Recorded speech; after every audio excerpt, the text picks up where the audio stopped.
Halo, Assalamualaikum warahmatullahi wabarakatuh.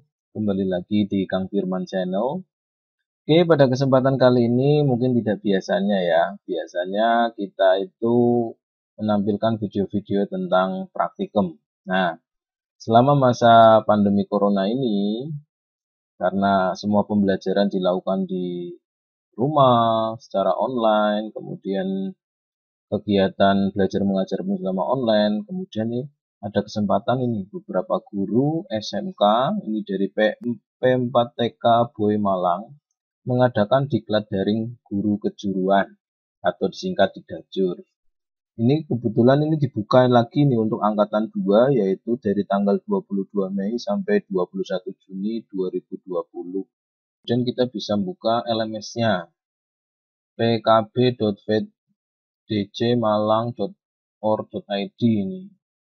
Kita buka, kita login menggunakan akun yang sudah dikirimkan ya, menggunakan ini tuh kalau tidak salah username-nya dari nomor UKG ya, passwordnya email. Ini kita tulis ya, ini biasanya dari event Malang yang tadi. Oke, kemudian kita bisa beralih di sini kimia teknologi rekayasa my course and kimia teknologi rekayasa. Nah, ini namanya adalah LMS. Jadi tempat kegiatan seluruh kegiatan diklat daring. Ya, yang pertama di sini materi yang akan diangkat, yang akan dibahas itu berkaitan dengan hukum dasar kimia dan stoikiometri. Nantinya di sini banyak membahas tentang pembelajarannya, hukum dasar kimia dan stoikiometri KD 3.5 untuk yang SMK. Kemudian nanti dibahas juga tentang bagaimana penyusunan pembelajaran yang berorientasi high order thinking skill. Kemudian nanti di akhirnya ada best practice-nya juga. Ya, ini cukup lengkap sekali di sini. Ini ada pengumuman, pengantar umum, forum perkenalan. Nah, ini silakan bisa saling berkenalan, bertemu sapa dengan anggota yang lainnya ya. Ini ya di sini. Tinggal di add new discussion topic. Kemudian kita bisa menuliskan di sini.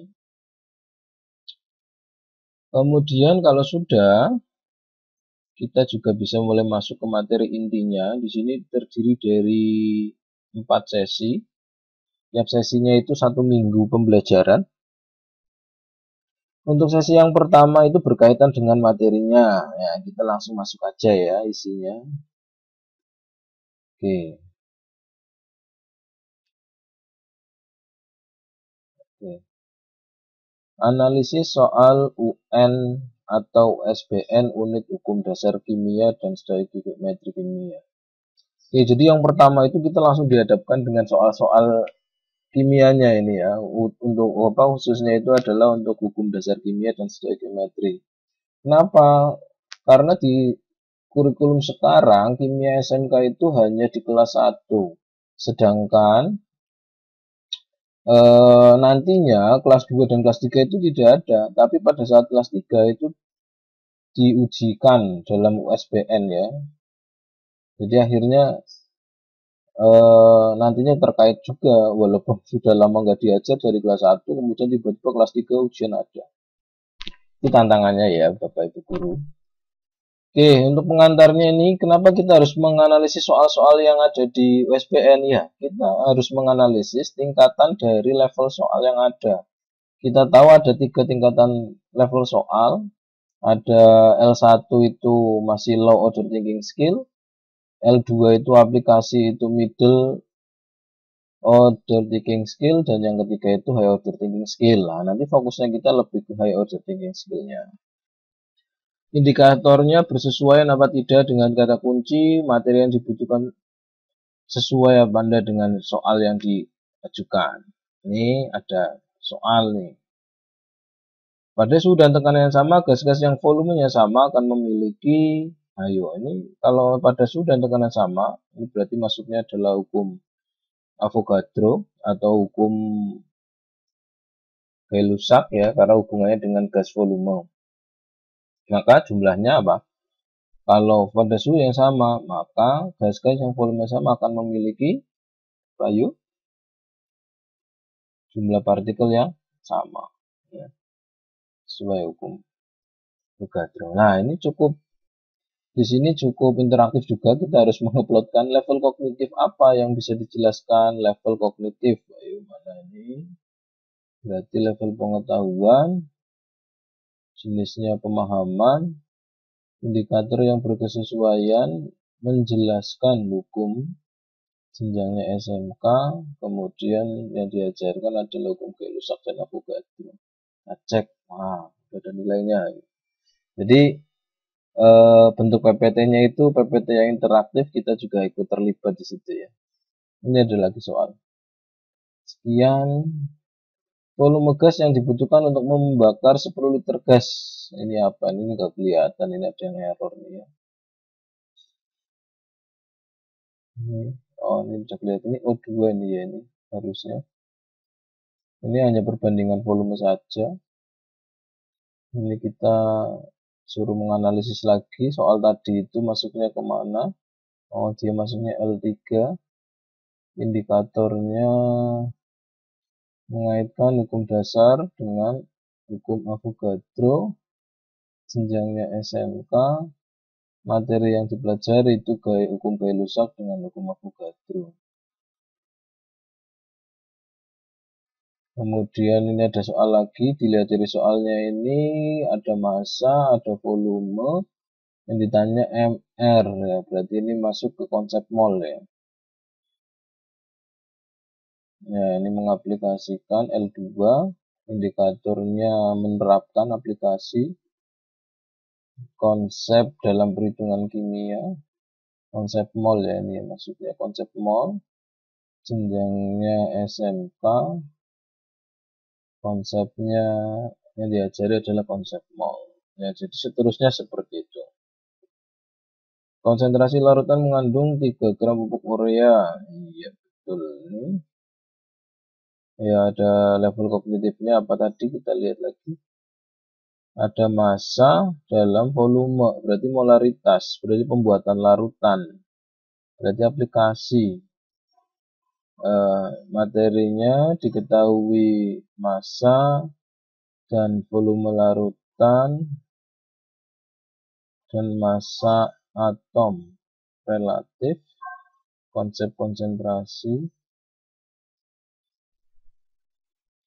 ya, konsep mol dan konsentrasi larutan.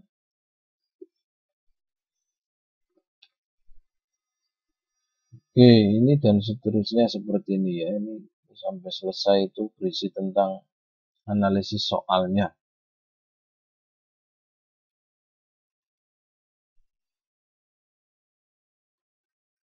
Kita kerjain aja dulu sekalian ya, sekalian buat dokumentasi.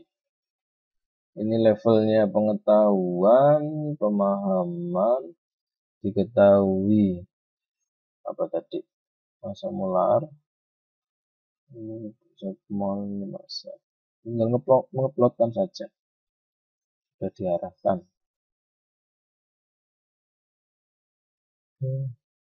Pas-pasan saja ya. Intinya itu adalah kita dituntut di sini itu untuk membaca tapi sambil menerapkan. Membuktikan levelnya hot sini ya.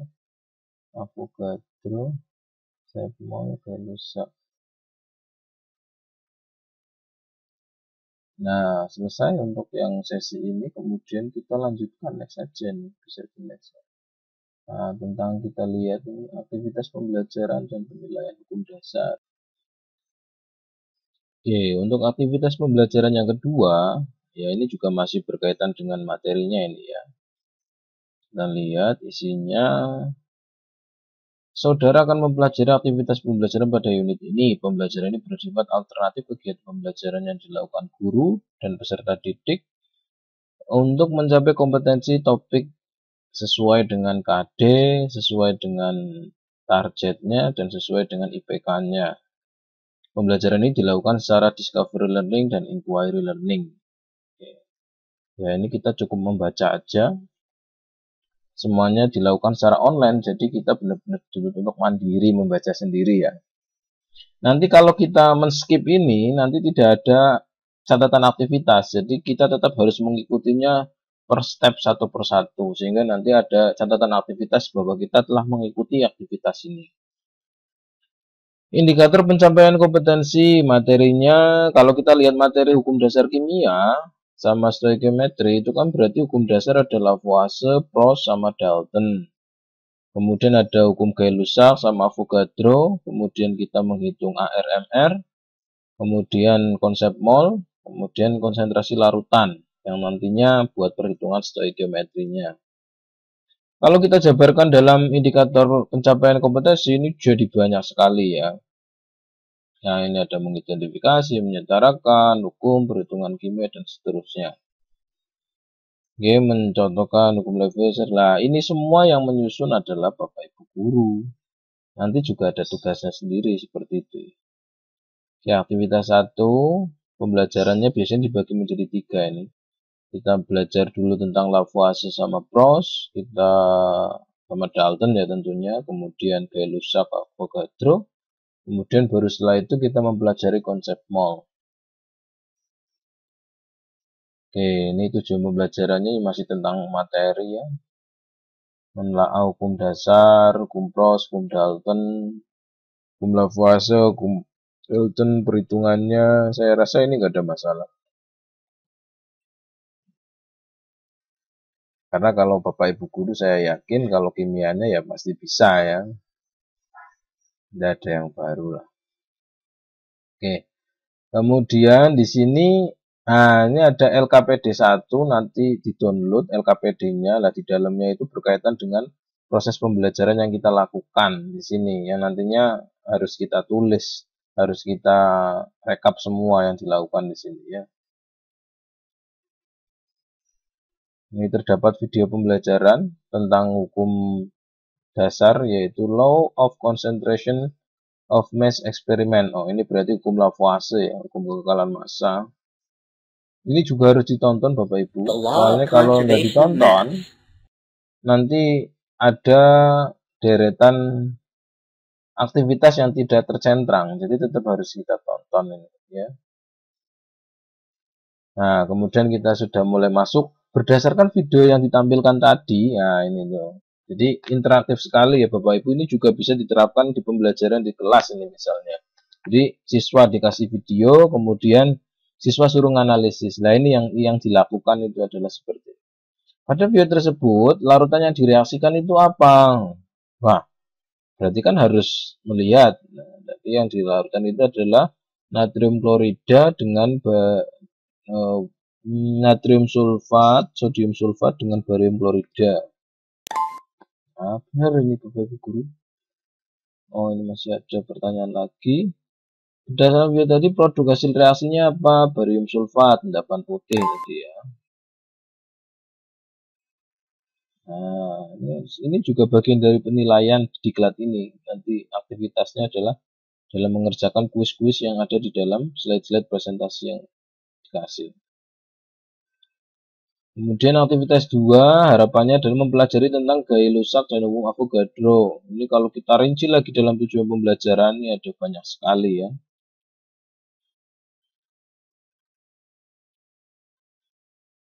Nah, ada LKPD-nya juga, jadi nanti guru serta didik diminta untuk menanggapi apa yang terjadi dari dua larutan. Kemudian pertanyaan yang dimunculkan apa? Siswa menanya. Kemudian Avogadro juga sama, dimunculkan video lagi. Kemudian siswa mengolah data, menganalisis, mengumpulkan. Terus siswa presentasi, mengkomunikasikan. Ini sesuai dengan sintak pembelajaran saintifik ya. 313. Oke, kemudian di aktivitas 3, pembelajaran tentang konsep mol dan konsentrasi.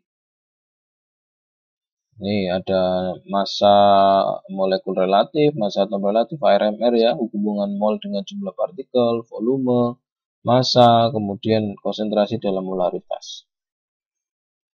Nah, ini gambaran tentang tentang sintak pembelajarannya ini bisa sekali diterapkan di sekolah ya. Kita bisa bisa mengadaptasi dari pembelajaran yang ada di sini kemudian diterapkan di sekolah. Ini bagus sekali. Ya, pertama siswa diberikan stimulus, identifikasi masalah dari pertanyaan-pertanyaan. Kemudian siswa suruh mengumpulkan data, bisa melihat video tadi, bisa mencari juga dari sumber lain, pengolahan data, datanya diolah. Nah, semua itu dikerjakan di mana? Di dalam LKPD nanti yang disediakan. Ya, ini sudah selesai. Ini ada nilainya ya. Kemudian kita lanjutkan ke aktivitas yang selanjutnya.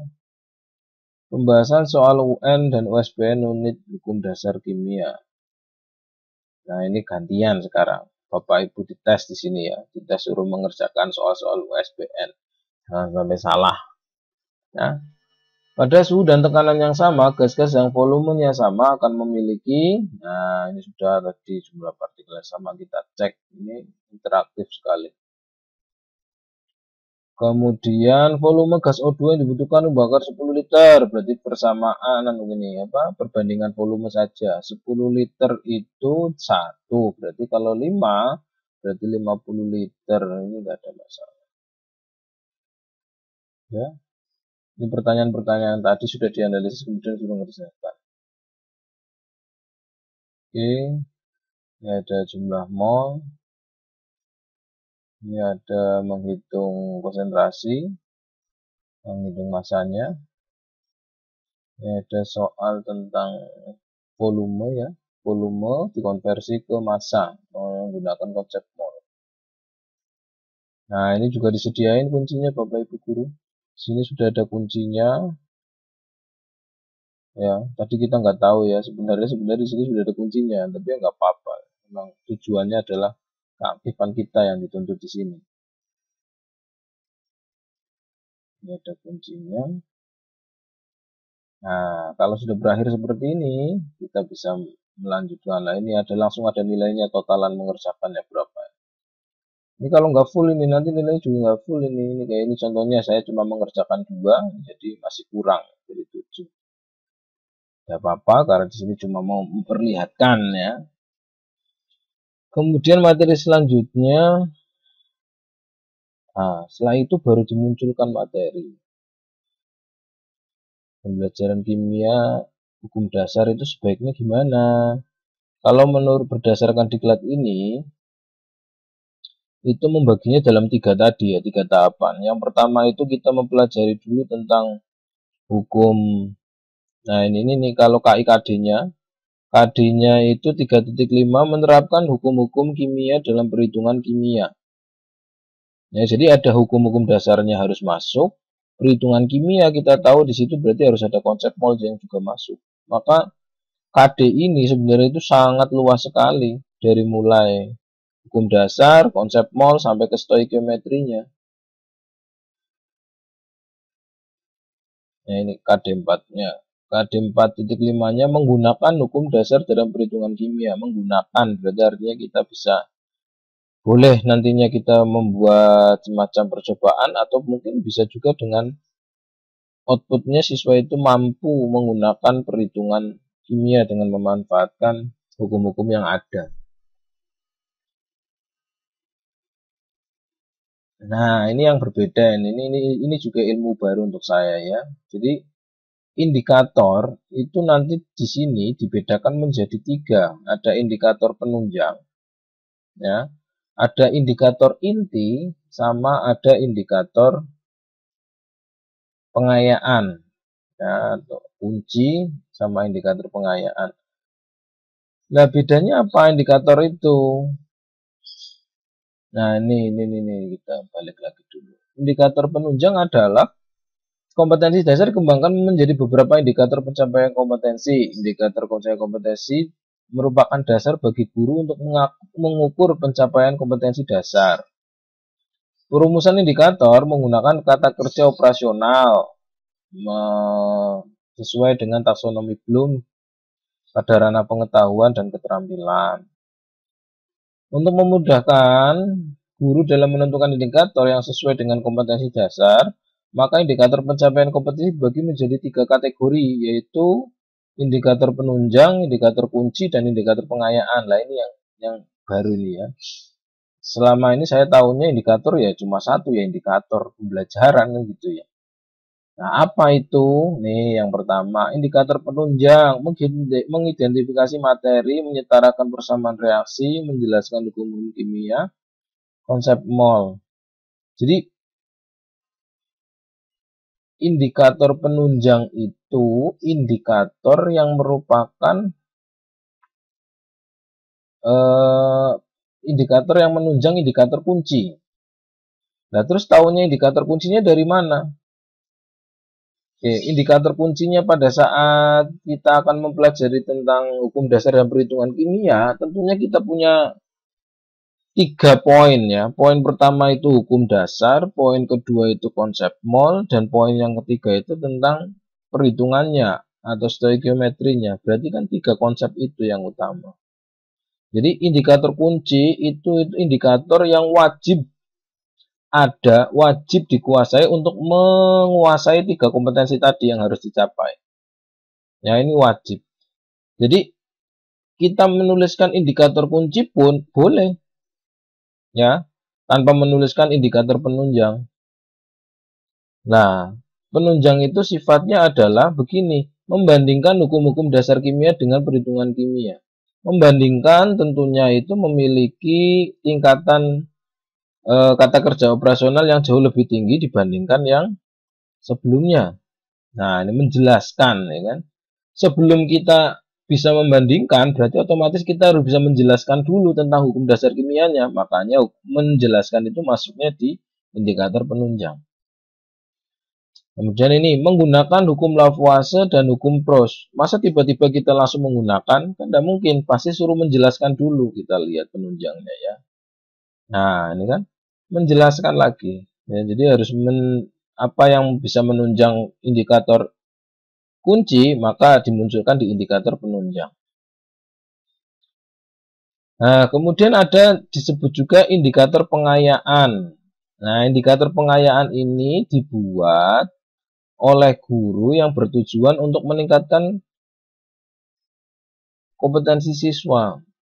Misal, kita lihat dari KD awal 3.5 itu hanya menerapkan. Menerapkan itu kalau kita lihat KKO-nya atau kata kerja operasionalnya itu hanya di level C3. C3 itu berarti masih middle order thinking skill. Padahal tuntutan kurikulum yang sekarang, tuntutan perkembangan zaman bahwa siswa itu harus menguasai sampai ke level high order thinking skill. Artinya C4 ke atas ya, ada menganalisis, ada mengevaluasi, ada mensintesis. Nah, berarti kan ada yang kurang di sini. Nah, karena kurang tersebut sehingga muncul indikator pengayaan, ditambahkan di situ. Yang tingkatannya jauh lebih tinggi kita gunakan mengkorelasikan. Nah, ini mengkorelasikan ini levelnya adalah C4. Konsep mol dengan perhitungan kimia. Kemudian membuktikan hukum, nah, membuktikan ini berarti mengevaluasi. Evaluasi itu C5 ya, C5. Berarti kan ini masuk ke situ. Nah, jadi tanpa menyalahi aturan yang ada bahwa indikator kunci dia tercapai, tapi kita juga disuruh untuk mendorong siswa agar berketerampilan berpikir kritis atau keterampilan berpikir tingkat tinggi, yaitu dengan menambahkan indikator pengayaan di sini. Oke, jadi begitu ya.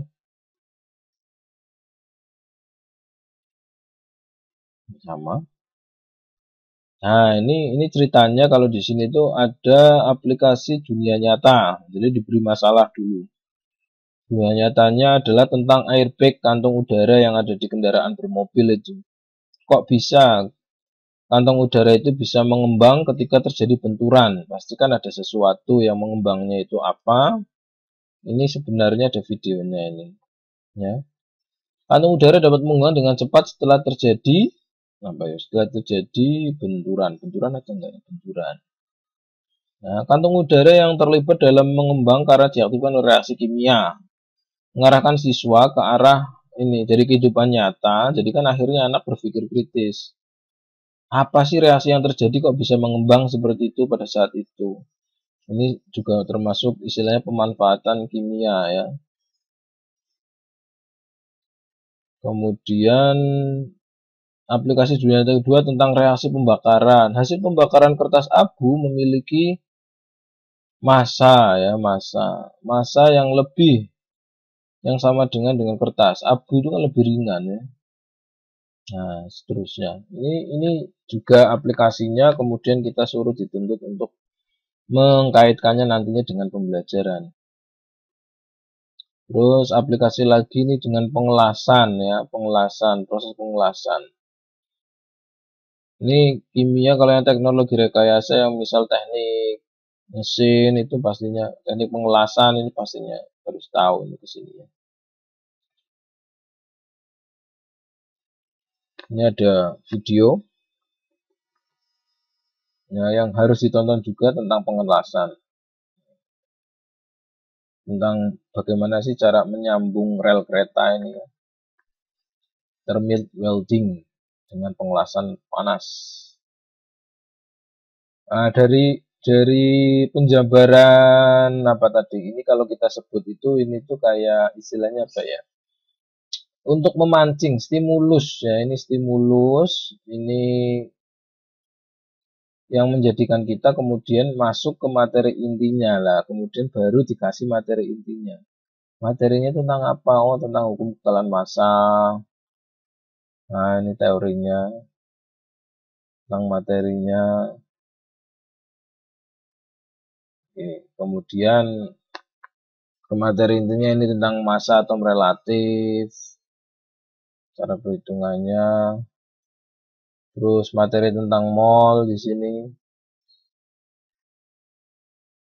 Materi tentang mol juga ini diibaratkan begini. Mol itu kan sebenarnya merupakan satuan. Ya, satuan yang digunakan untuk mempermudahkan kita dalam menghitung jumlah partikel. Karena kalau kita menghitung jumlah partikel itu 6,01 kali 10 pangkat 23 kan amat sangat banyak sekali. Contohnya di sini misalnya lusin itu kan mengartikan untuk 12 ya, 12 piring satu lusin. Nah, sama seperti itu. 1 mol itu berapa? Oh, 1 mol itu sama dengan 6,02 kali 10 pangkat 23. Susah kalau menyebutkannya ya. Jadi paling mudah pakainya mol. Itu untuk menyederhanakan saja. Mol dan jumlah partikel. Nah, ini sama lah materinya. Molaritas, pengenceran, persen kadar, persen volume, kemudian BPJ, reaksi pembatas. Nah, terima kasih saudara telah mengikuti pembelajaran hukum dasar kimia. Oke, ini ya. Ini ada kuis-kuisnya tadi yang belum kita kerjakan, harusnya sudah dikerjakan. Nah, selanjutnya aktivitas selanjutnya adalah mengembangkan soal HOTS dari hukum dasar kimia dan stoikiometri. Nah, ini sebenarnya intinya itu di sini di diklat ini ya. Jadi para guru itu dituntut bisa mengembangkan soal-soal HOTS. Soal dari mana berarti ya? Dari indikator yang tadi kita sebutnya indikator pengayaan. Kenapa enggak dari indikator kunci? Karena indikator kuncinya kita itu masih levelnya level 2. Ini ya, masih level 2, masih menerapkan, masih aplikasi C3. Sehingga otomatis kita buat soal HOTS, mana yang bisa dibuat soal HOTS. Berarti yang levelnya adalah level C4 ke atas. Ya, kita buat yang levelnya adalah level ke atas. Memang KD-nya dalam menerapkan, tapi indikatornya ini menggunakan. Lah, ini sudah ke atas ini. Ini juga kalian suruh mengisi. KD-nya itu level berapa, isinya berapa. Ini kalau kita lihat ya. KD yang terdapat kartu soal berikut, tingkat kognitifnya level berapa. Jangan lihat ininya, tapi kita lihat ininya ya. Ini levelnya level 4, C4. Ini levelnya level 3. Level soal C4 kan gitu. Tingkat kognitifnya C4, sorry. Levelnya level L3 dan seterusnya ini. Ini bagian dari menganalisis kartu soal yang ada. Ini juga sama. Nah, ini nanti ada modulnya ini ya, bagi Bapak Ibu guru yang pengen modulnya nanti bisa japri aja, nanti saya kasih, saya kirimnya. Nah, kalau sudah menyelesaikan semua, nanti kita bisa masuk ke forum diskusi. Forum diskusinya isinya apa? Nah, ini kita berdiskusi sini, ini banyak sekali ya. Caranya sama, ini add new discussion topic. Diskusi ini menjadi sangat penting di pembelajaran diklat daring. Kenapa? Karena ini bagian dari penilaian keaktifan peserta. Jadi silakan Bapak Ibu kalau mengikuti seperti ini, di LMS-nya silakan ikuti forum diskusi dengan sebaik-baiknya. Tiap hari silakan berkomentar. Tiap menit, tiap jam silakan berkomentar gitu ya. Biar nanti nilai keaktifannya naik. Ya, di sini. Subjeknya apa yang mau ditanyakan, mall misalnya begitu boleh. Terus yang mau ditanyakan apa di sini bisa. Bebas mau bertanya apa terus tinggal post to forum. Klik. Misal mau melampirkan gambar ya di sini bisa, ini attach ya. Gambarnya klik aja. Nah, ini mau ngupload gambar, upload file, cari di file yang dicari. Nah, ini ada. Terus nah, nanti apa yang mau diupload. Nah, kemudian ada tugasnya ini, ada umpan baliknya. Umpan balik itu kita suruh mengisi nih, merespon, merefleksi. Nah, ini ada pertanyaan-pertanyaan gini. Apa hal yang paling penting saudara yang telah pelajari pada kegiatan ini? Apa hal yang berbeda yang ingin saudara lakukan pada pembelajaran ini? Beda-beda. Ini jawaban saya ya. Kemudian ada lembar kerja peserta didik yang harus dipelajari. Nah, ini tinggal klik aja nanti di download. Download ini ya.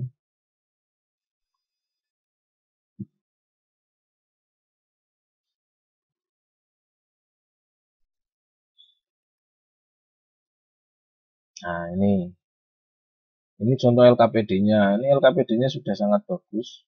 Malah nantinya bisa kita gunakan untuk kita ngajar nih, Bapak Ibu. Nah, ini ada info apa? Discovery learning. Ini ada tulisan-tulisan yang harus kita isi di sini. Ya, harus diisi, harus direaksikan ini. Ada berapa LKPD ini totalnya? 3. Ini LKPD yang sesuai dengan tadi pembelajaran kita, yang sesuai dengan apa slide tadi. Yang suruh diisi. Ya, ini ada semua. Oke, ini kita kerjakan. Kemudian kalau sudah untuk pembelajaran ini, kita bisa melanjutkan ini ke refleksi. Refleksi itu artinya ya kita belajar apa di sini sih, apa yang kurang, apa yang menjadi masukan itu bisa. Ya, ini Bapak Ibu guru yang lain sudah mengisi, saya juga sudah mengisi di sini. Kemudian pengumpulan tugas praktek. Nah, ini tugas yang tadi sudah dibuat, kemudian kita add di sini. Ini status saya sudah di grading. Grade itu artinya berarti sudah dinilai. Kalau belum itu berarti not grading ya, not grading. Nah, ini kita upload di sini, klik, kemudian kita upload. Nah, ini tugas saya. Nanti Bapak Ibu guru kalau butuh bisa saya kirim ya. Nah, ini ada komentar dari pembimbingnya. Inti dari LKPD 1 adalah jumlah masa bereaksi sama dengan jumlah masa produk plus sisa reaksi. Ya mungkin ini ada yang kurang di punya saya ya. Nilainya berapa? Wah, ini nilainya ini 97 dari 100 ya. Nilainya bagus. Tapi masih kurang ini ya. Masih belum 100. Bukunya. Nah, ini kemudian bukunya bisa di-download di sini. Ini ada bukunya, klik aja nanti di-download. Ini sudah saya download. Kemudian latihan soal sesi 1. Biasanya di sini kita disuruh mengerjakan soal. Ya, ini saya sudah mengerjakan soalnya. Ini kita nonton aja reviewnya. Soalnya isinya apa aja ya. Untuk angkatan 2, saya nonton nih bayangan soalnya ini. Ini soalnya saya dapat 100. Gampang, ini bisa diulang 2 kali soalnya dalam pengerjaannya. Ini soalnya ini. Finish review.